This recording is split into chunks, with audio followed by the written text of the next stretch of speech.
ಮಾಘ ಪುರಾಣದ 30ನೆಯ ಅಧ್ಯಾಯ. ಗೃತ್ಸಮದನು ಜಹ್ನು ಮಹರ್ಷಿಯೊಂದಿಗೆ ಈ ರೀತಿಯಾಗಿ ಹೇಳಿದನು.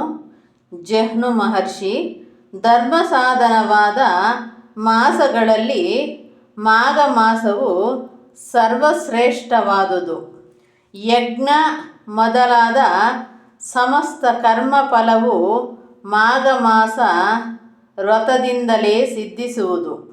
ಮಾಘ ವ್ರತವು ಸಮಸ್ತ ತಪಸ್ಸುಗಳ ಸಾರವು, ಎಲ್ಲ ಕರ್ಮಗಳಿಗೂ ಉತ್ತಮ ಫಲ, ಎಲ್ಲ ಧರ್ಮಗಳಿಗೂ ಆಧಾರವು, ಶ್ರೀಹರಿಗೆ ಪ್ರಿಯವಾದುದು, ಶಿವನಿಗೆ ಪ್ರೀತಿಪೂರ್ವಕವಾದುದು.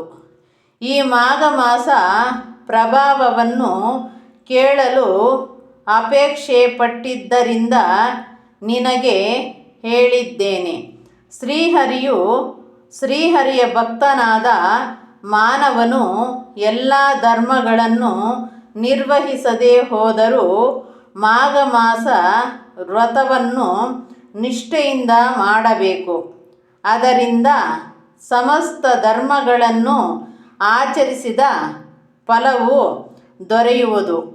ಈ ಮಾಘ ಮಹಾತ್ಮೆಯನ್ನು ಕೇಳುವವನು ಸಮಸ್ತ ಪಾಪಗಳಿಂದ ಮುಕ್ತನಾಗುವುದರಲ್ಲಿ ಸಂದೇಹವಿಲ್ಲ. ಪಾರ್ವತಿ, ಈ ರೀತಿಯಾಗಿ ಧರ್ಮವಿಧನಾದ ಗೃತ್ಸಮದನು ಹೇಳಿದ ಮಾಘ ಮಾಸ ಪ್ರಭಾವವನ್ನು ಮುನಿಶ್ರೇಷ್ಠನಾದ ಜಹ್ನು ಮುನಿಯು ಭಕ್ತಿಯಿಂದ ಕೇಳಿ ಮಾಘ ಮಾಸದಲ್ಲಿ ಆ ವ್ರತವನ್ನು ವಿದ್ಯುಕ್ತವಾಗಿ ಆಚರಿಸಿದನು. ಈ 3 ಲೋಕಗಳಲ್ಲಿಯೂ ಈ ವ್ರತಕ್ಕೆ ಸಮಾನವಾದ ವ್ರತವಿಲ್ಲ. ಇದು ರಹಸ್ಯವಾದ ವಿಷಯ. ನೀನು ಇಷ್ಟಪಟ್ಟಿದ್ದರಿಂದ ನಿನಗೆ ವಿವರಿಸಿ ಹೇಳಿದ್ದೇನೆ ಎಂದನು.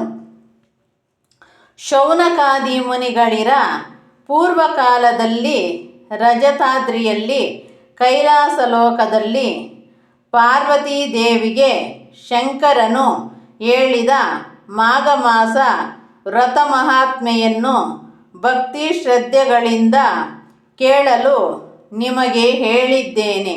ಮಾಘ ವ್ರತವು ಸಮಸ್ತ ಪುಣ್ಯಪ್ರದವು, ಸಮಸ್ತ ಸಂಪದಗಳನ್ನು ಕೊಡುವುದು, ಸತ್ಕೀರ್ತಿಯನ್ನು ಕೊಡುವುದು, ಆಯುರ್ದಾಯವನ್ನು ವೃದ್ಧಿಪಡಿಸುವುದು, ರೋಗಗಳನ್ನು ನಾಶ ಮಾಡುವುದು, ವಿಷ್ಣು ಲೋಕ ಪ್ರಾಪ್ತಿಯನ್ನುಂಟು ಮಾಡುವುದು, ಮೋಕ್ಷಾಸಕ್ತರಾದವರಿಗೆ ಮೋಕ್ಷವನ್ನು ಕೊಡುವುದು, ಬ್ರಹ್ಮಲೋಕ, ಕೈಲಾಸ, ಸ್ವರ್ಗಲೋಕವನ್ನು ಬಯಸುವವರಿಗೆ ಆಯಾ ಲೋಕಗಳು ದೊರೆಯುವವು.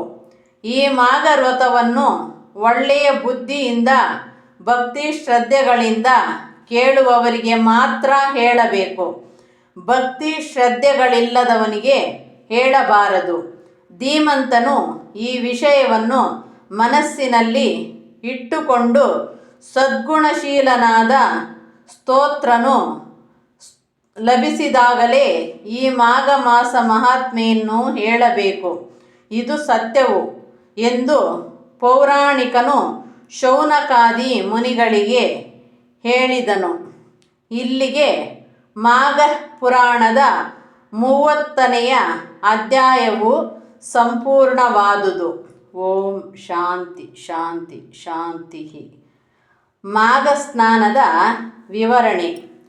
ಮಾಘ ಮಾಸದಲ್ಲಿ ಮಕರ ಸಂಕ್ರಮಣ ಮೊದಲು ಕುಂಭ ಸಂಕ್ರಮಣದವರೆಗಾಗಲಿ, ಮಾಘ ಶುದ್ಧ ಪಾಡ್ಯಮಿ ಮೊದಲು ಮಾಘ ಬಹುಳ ಅಮಾವಾಸ್ಯೆಯವರೆಗಾಗಲಿ ಪ್ರಾತಃ ಕಾಲದಲ್ಲಿ ಸೂರ್ಯ ಉದಯವಾಗುತ್ತಿರುವಾಗ ಪ್ರತಿ ಮಾನವನು ಸ್ನಾನವನ್ನು ಆಚರಿಸಬೇಕು.